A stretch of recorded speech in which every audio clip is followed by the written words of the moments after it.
And welcome back to the UGO podcast, Giant Cannibal Edition. Yes, that's right, we were talking about Season 3, Part 1 of Attack on Titan. I wish you gave me a few more seconds. I could have thought of some celebrity that would have matched, but it's fine. Okay, we can always go back and redub it. It's not like we do this live. No, you know what? Screw it, we're doing it live. Oh, God. Doing it live. What does it mean, play me off? But of course, when we talking about them dare animes, we always want to bring on Otabro Ed. Ed, say hi. Hi. Ed, what's going on, buddy? It's been a while since you've been on the pod. It has been a while since I've been on the pod. I think last time we were talking about some Arrowverse shit. We were talking about some Arrowverse shit. That's a tongue twister. It is. Yeah, and I can't even remember last time we talked about Season 2, but that was a while back. Yeah, that's a motif with Attack on Titan. There's always a lot of wait in between times.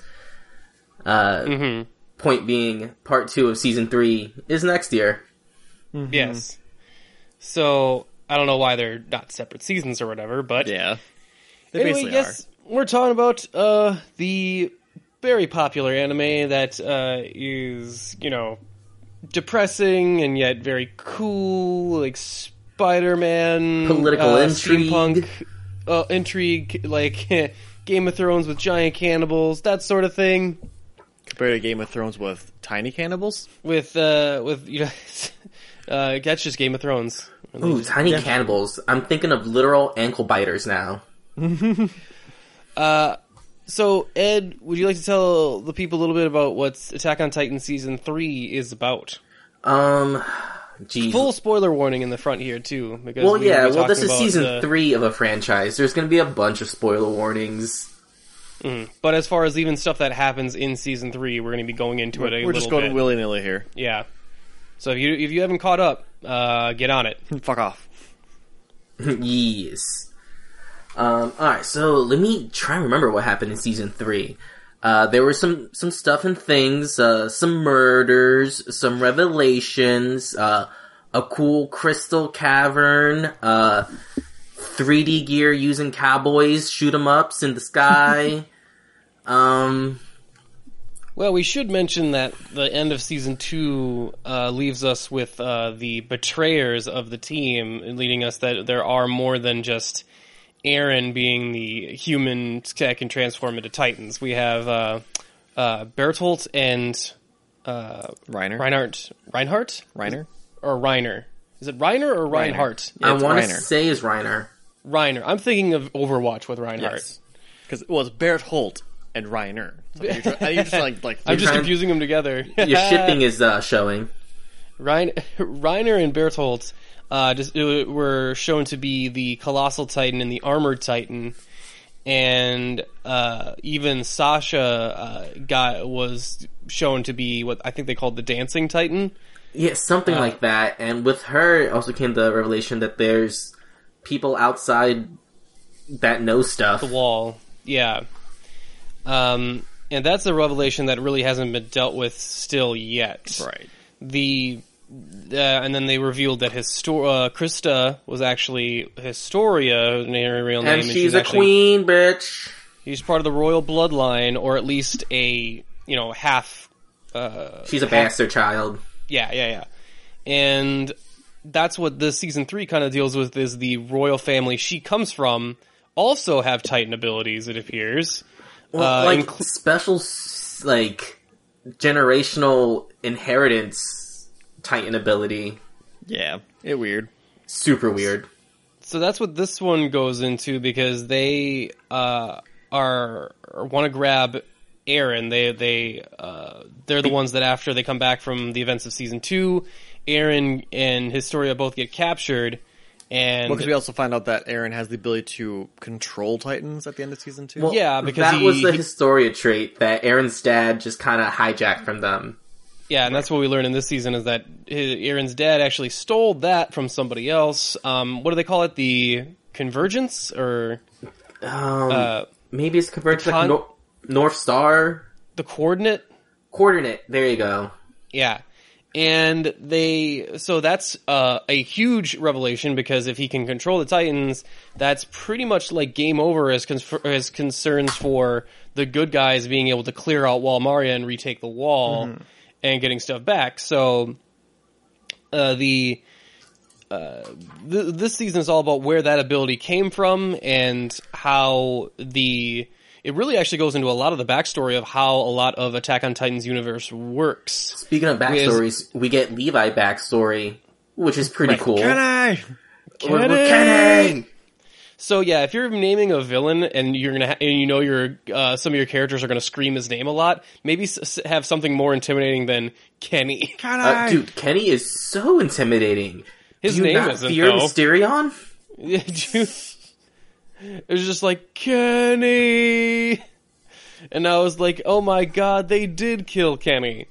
But yeah, Kenny apparently is a old trainer of Levi's that is more connected into Levi's past than even Levi realizes. And they've got new ODM gear that is specifically made for killing people. Or scouts, I should say, specifically. I mean, it can be used to kill people just as well. Scouts, sure. Yeah.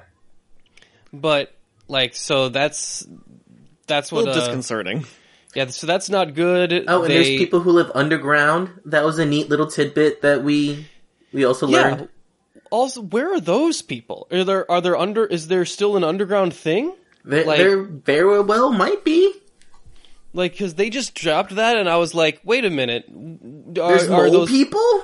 Are there more people underground? Do they, like, can they come back up? Because being underground isn't, like, a bad idea, considering, Titans would have a bit of a hard time getting there. Yeah. I want to say, like, the Secret Society count in Attack on Titan is up to at least 3. 3 separate secret societies or something. There's so many, and, yeah, the royal family that they're after, or that are after Eren and his power or whatever, they have a whole backstory going back to where the walls first were created, and that's how the walls were made, is with the crystal ability. And so the reveal, the big reveal for this season, like, well, I mean, there's so many, right? But like like my main complaint for season 2 was that I felt like I was ahead of the characters. Like, as soon as the Titans showed up in the wall, I was like, oh, humans are Titans. And I felt like I was like 5 episodes ahead of everybody else. It takes a long time for them to figure out what they show us way before then. Yeah. And this one, I did not have that problem. In fact, I had a hard time keeping up at certain points of, like, them throwing new things and, like, concepts out very quickly. Just super fast, including how, like, humans can become Titans, and if you're a Titan and you eat a human that can become a Titan, you can also become a human that becomes a Titan. That's how you get the power. You eat people. Right. But I'm like, wait a minute. And that was a big shocking revelation for Eren. Right. I have this power, which means, no. Ate somebody. Yeah, and it doesn't take that long to figure that one out. Although, I have to admit, Eren got eaten by a Titan before, and he managed to just turn into a Titan and escape. The Titan didn't digest him. Right, but then how doesn't everyone else that gets eaten by a Titan just turn into a Titan while they're inside the Titan to kill the Titan? Well, see, Eren was lucky that he pretty much got swallowed whole. Everyone else literally got, like, chomped in half, so it's kind of hard to survive. Yeah. Still, for Titan people who regenerate, you'd figure, like, there's a couple things in here that I feel like don't quite add up. Especially when they say, like, oh, the only way to become a Titan... At first they say, like, the only way to become a Titan that can cure other... that can turn into a human that can turn into a Titan is that you eat another human. And I'm like, well, then this is a chicken or the egg thing of, like, where did all these other humans come from that Titans need to eat in order to do that? Like, and I can only assume it has to deal with the people outside the wall that might have an inherent ability and that don't need to transform into Titan first and eat somebody else, or have another genetic thing, because apparently there's... Don't read the manga. You guys don't know what's actually going on, do you? No. I have to keep reminding myself that. I'm strictly anime watch. You watch the anime and I leave the manga to its own thing. I want to say your questions will be answered, but I'm not positive. You're not. Oh, okay. Thanks, manga reader. That's really helpful. There's things that do get explained, but it's in that like Attack on Titan explanation where you kind of shrug and go, I guess, sure. So not explaining at all. Got it. Yeah. Oh, well, that actually does not leave me with a lot of hope for some of these things. Although I will say, season 3 I thought was a marked improvement on season 2. No, I like this one a lot. Actually, I think the a pacing lot of is cool a lot. stuff happens. A lot of cool stuff happens. Pacing's a lot better. It's actually not as depressing. There's a lot of hope moments in it. You know, like the people that we do introduce are pretty interesting.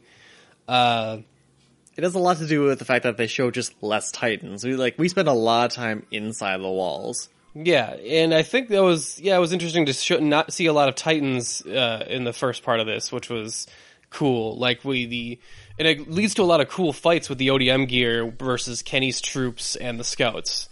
Because we see Levi versus Kenny and his troops in the beginning 2 episodes. He fucks them up. That fight is the best fight Attack on Titan has ever put onto screen. Like the animation, the way he moves, it's fucking amazing. Like it is really good. I want to say, just because you said favorite, Historia's badass queen moment at the end when she's literally like in a rain of Titan parts. It's kind of cool.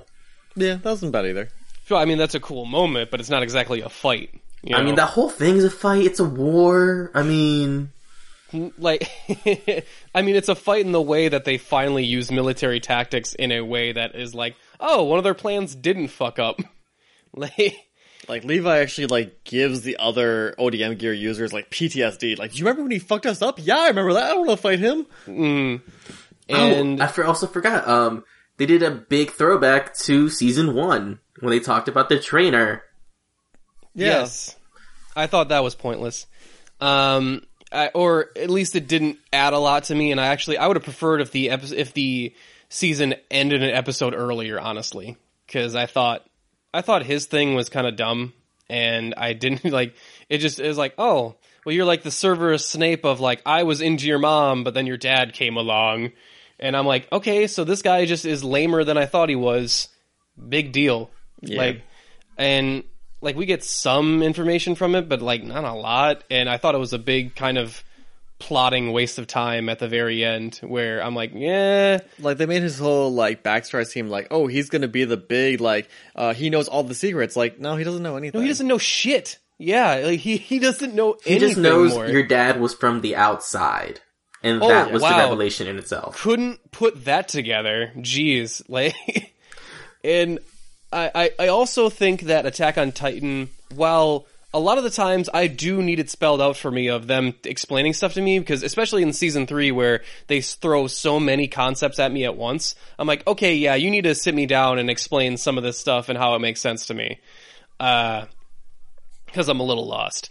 Some of this other stuff, they take a long time to explain something that you already kind of know. Ooh, Aaron's dad is from outside the walls. Yep. Yeah, I kind of got that. Also, I think the one thing that I didn't know before was that he doesn't remember anything. He got his memory wiped. Yeah, that was a useful piece of information. I was like, oh, okay, that sort of makes sense, and leads to what I can see that leading to the conflict with the royal family he has later. Mm-hmm. Say if he gets his memories back and he's like, oh shit, I remember now. Fuck those guys. Mm-hmm. And we should say fuck those guys because apparently the Titan powers are were created, and this one royal family, this bloodline has been controlling things since it started, and apparently they have the power at any point to end the Titan plague, basically. For at least from what we know and see, and even the royal family members, the Krista's dad that we run into, or Historia's dad, I forget his name. He's King Nobody. But he asked his father, hey, why don't you take out the Titans? Him and his brother were asking him all the time, hey, why don't you end this so that we can, take back the wall and live in peace and whatnot. And apparently, once you absorb the Titan ability, or you get the mindset of the king, I guess. Yeah, the founding Titan. Yeah, you get this, like, it's almost like they imprint his soul on you or something. Like, you're not the same is the point of it. Like, you become indoctrinated almost, and once you know the truth, you understand why we do things. Right. Which seems like a pretty big cop-out to where it seems like this is one person's idea of keeping peace throughout the world, and it's this a wall Titan thing. And honestly, I'm like, I would love to know what that ideology is, and I know we won't get into, like, probably the very last of this series, like the last episode or whatever. Because if ever. If this is the idea of, like, oh, this is the greatest idea I have for peace, which is giant walls and giant cannibals that enforce these walls and keeping people entrapped in here. And I was like, okay, I mean, I don't know how this is helpful at all, but right. I'm sure you'll try and explain this to me at some point. Well, they also feel that not only does the founding Titan have the ability to, control other Titans, but if the royal bloodline has the power, they can control everybody's memories. Yes. So they literally wiped out all of human history using that power.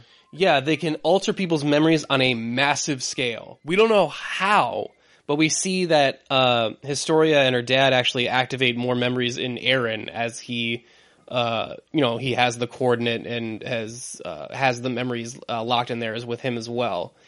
And, like, Historia's sister... or half-sister, always visited her, but always wiped her memories afterwards, and now she's getting a bunch of memories back. And that, this memory thing, like, it also, like, it does make sense because there are things that people, like, it hasn't been that long in comparison to when the walls went up, and just a lot of people not knowing certain stuff has never really added up, and even the characters in the show have known that too, of, like, how the fuck did we forget how these walls went up so fast? Right. Like... but yeah, that was, like, all this stuff is the lore that's pretty interesting. Although they did mention specifically that there were some families that were, like, immune to that power. Right. Which they either became royals or more or less, like, hated. Well, it looks like some of these stuff, like, Levi and Mikasa are actually, like, some of their abilities, like how fast, strong... ridiculous they are. The endurance, like their physical acumen, I guess, is explained by some sort of other power that they have. Like, this strength that they might have is also genetic, and also because he's French and she's Japanese. He's like Batroc the Leaper. So apparently that is also connected to the Titan power at some point. So that might, like, come into play later. Oh yeah.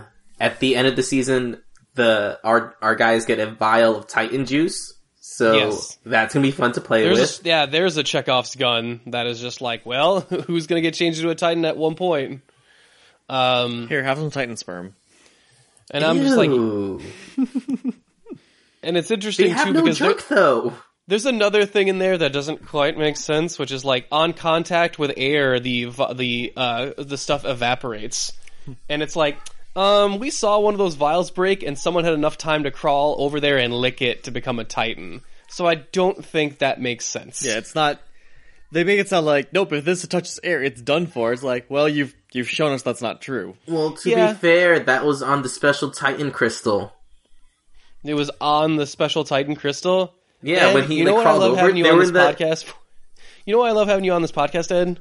Because you will bend over backwards for anything that you like in order for it to make sense. I'm just trying to represent the internet telling you, no, you're wrong, because clearly you're wrong. Clearly.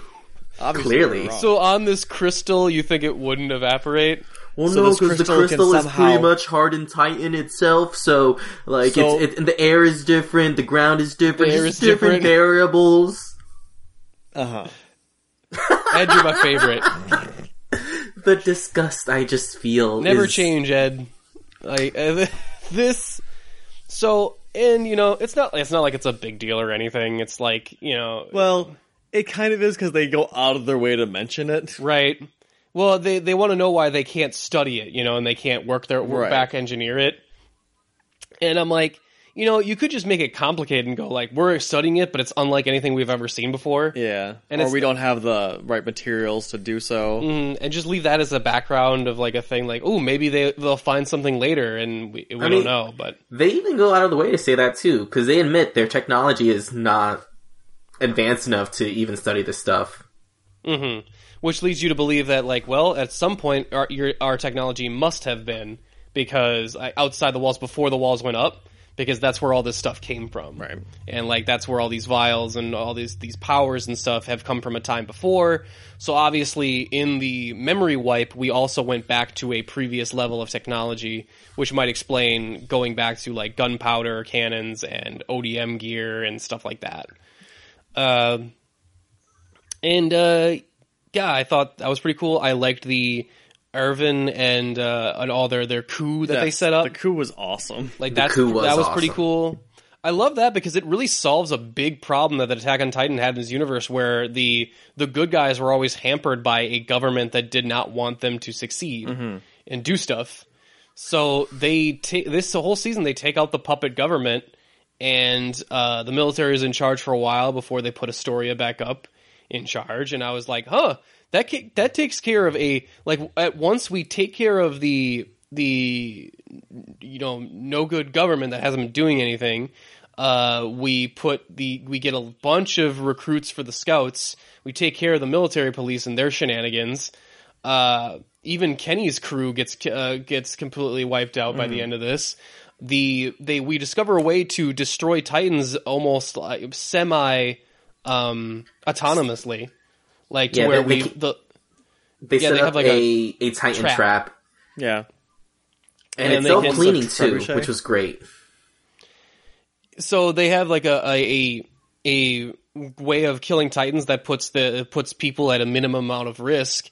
So like, as far as all the stuff that could threaten the people in the walls, we've eliminated a lot of stuff. Like, except for the people that are outside the walls, the people that can turn into Titans, like that's the only group we kind of have left that has threatened. So like that seems to be it. For me. I was listening to Travis. I was like, hey, are we in the final stretches of Attack on Titan? Because we've eliminated a lot of enemies to where there's only one crew of people left. But then he said that the manga... No, pretty sure that's not true. He said the manga was still ongoing, and it's way farther ahead. Just started its final arc. Like, it's official. Okay. This is the final arc. Okay, I didn't know that part. Oh, okay, gotcha. So in anime terms, we still have a little while to go, though.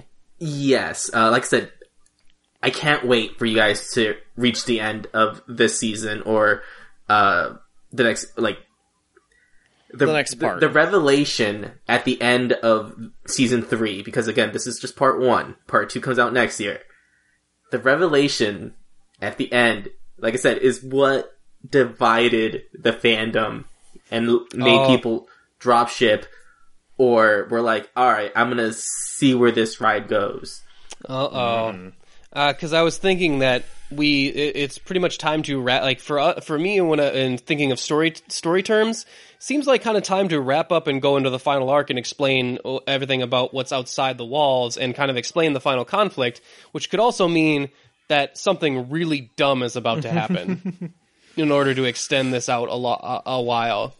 I mean, I'm choosing my words wisely. I'm biting my tongue as much as I can, because this is why I like talking about Attack on Titan with you guys. Like, because I know what's I know what's coming up, and I'm seeing your reaction, and I can see the internet's reaction all over again, but on a personal level. And it's so we're gonna hate it, is he saying? Yeah, I feel like now with Ed's, because I had a sneaking suspicion too of like, I really liked this season. I like the show overall, but I'm starting to get a feeling that like, I think that at some point we're gonna get a like Full Metal Alchemist, the first one, not Brotherhood, turn where like, wait a minute, what? Like shit just starts to not make sense, or like they. So we find ourselves in Germany, is what you're saying. Mm-hmm, yeah. Right now, my guess is Travis is gonna hate it, and Nick might like it, or he might hate it.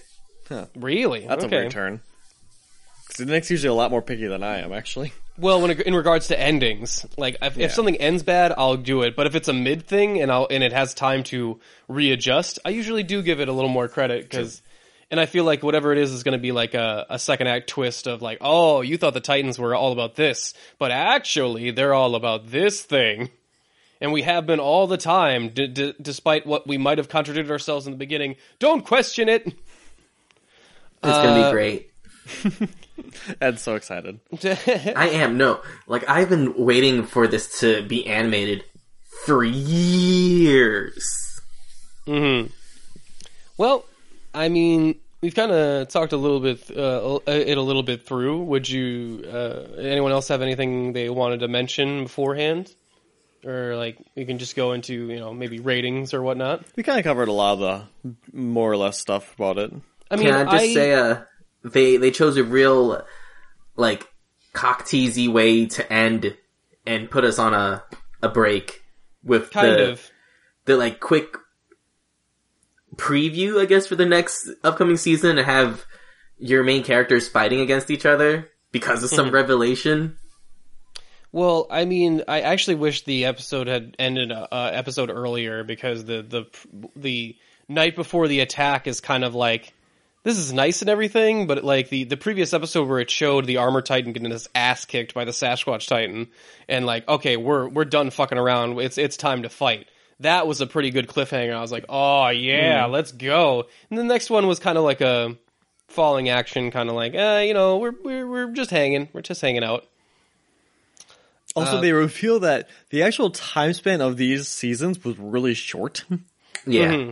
Yeah. Like, they show, like, oh, it's only been, like, 4 months? And, like, 2 of that months was, like, in between Historia's coronation and now. 2 of that months has happened in between this season. So it's like the previous season 1 and 2, after the attack on Trost or whatever, after it's revealed Eren is a Titan, has taken place over the course of 2 months, which seems ridiculously a small amount of time to me. Mm-hmm. But then again, I wasn't keeping exact track of what was going on, so. Yeah, going back to, like, the trainer dude that they, like, stopped a whole episode for, the only actual other important piece of information we find, other than the fact that he knew Eren's dad, was that he sabotaged Eren's gear. Right, which is also pointless. Like, it just shows, like, it takes one moment where it was just a random chance of luck that Eren was getting fucked over, which I actually, you know what, I kind of liked it. There was a random chance of, like, oh, no, your shit was just broken. Oh, god damn it!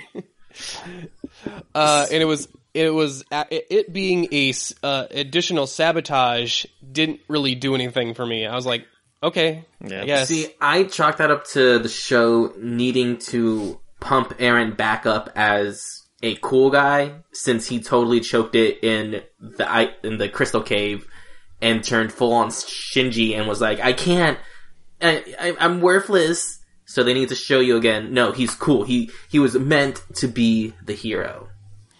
Sure. I mean, it doesn't... Yeah, sure. It doesn't really change anything of, like... It doesn't. He was a badass with the ODM gear. It doesn't matter if it was an accident or if it was potentials, or if it was intentional sabotage. He's still a badass that he figured it out, even though the shit was broken. Yeah. Like...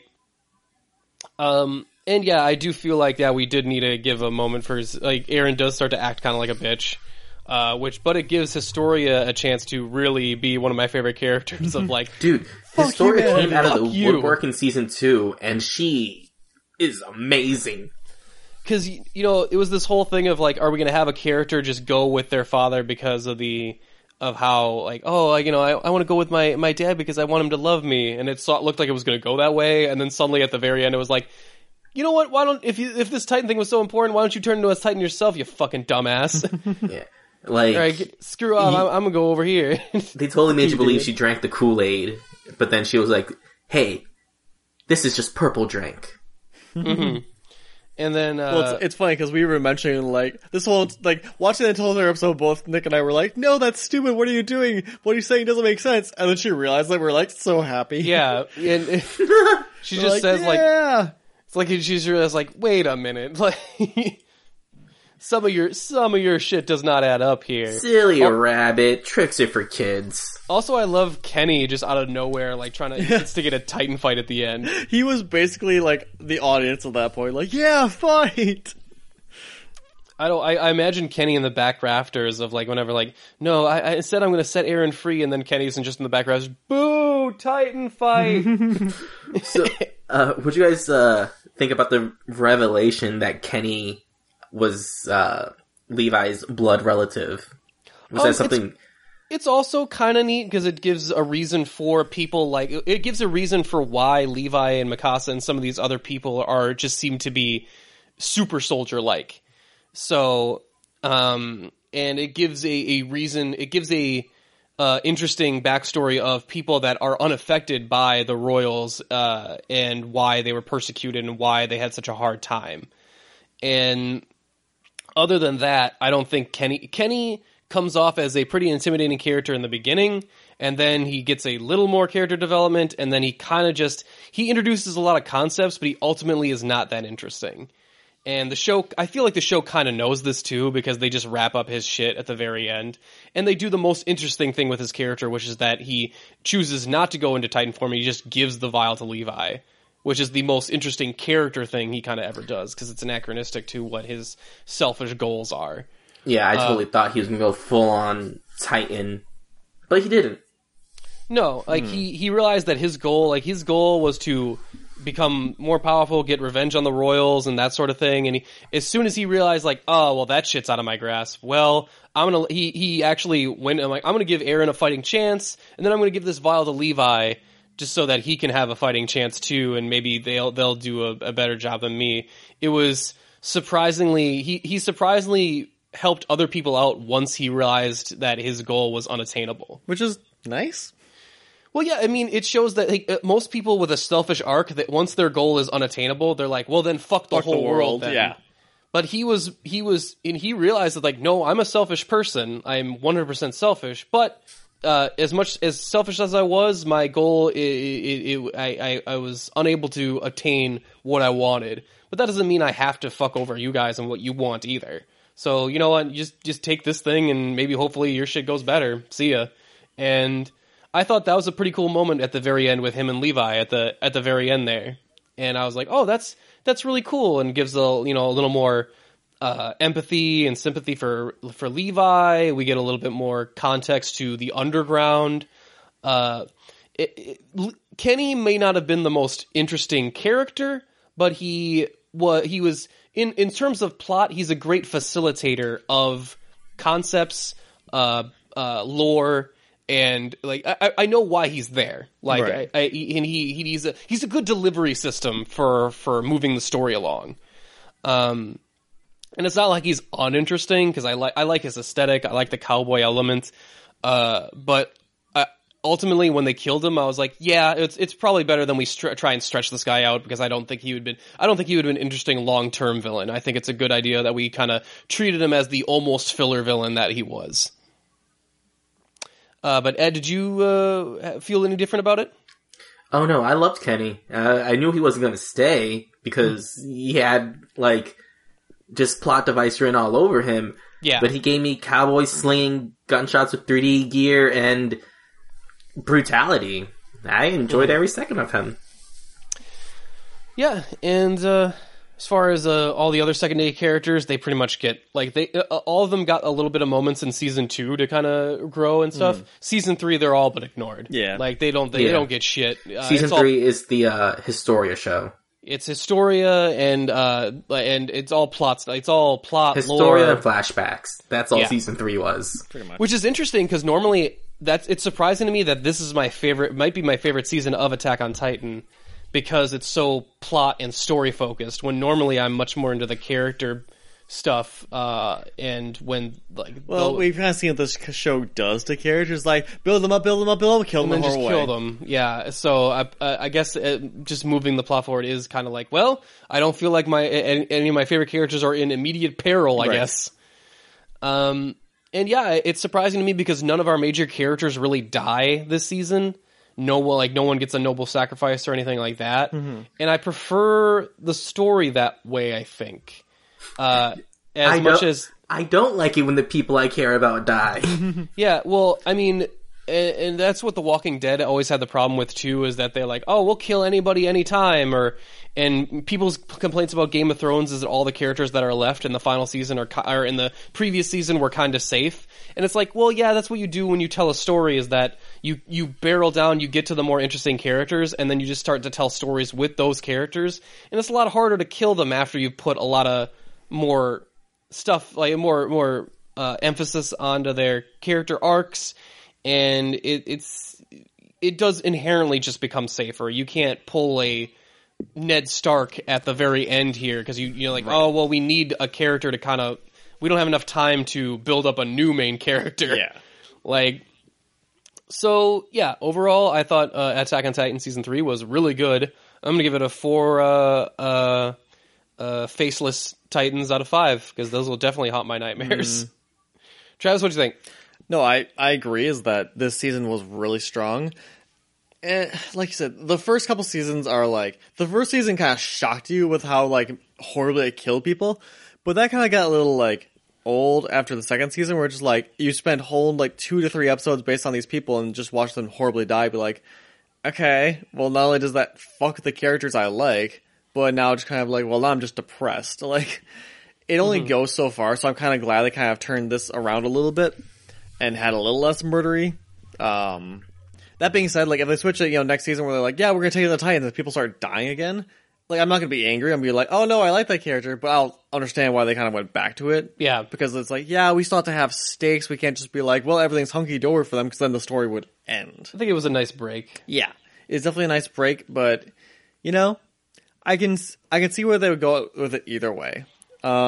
Still, I'm excited for Season 3, Part 2. Whatever. It does not roll off the tongue that well, does it?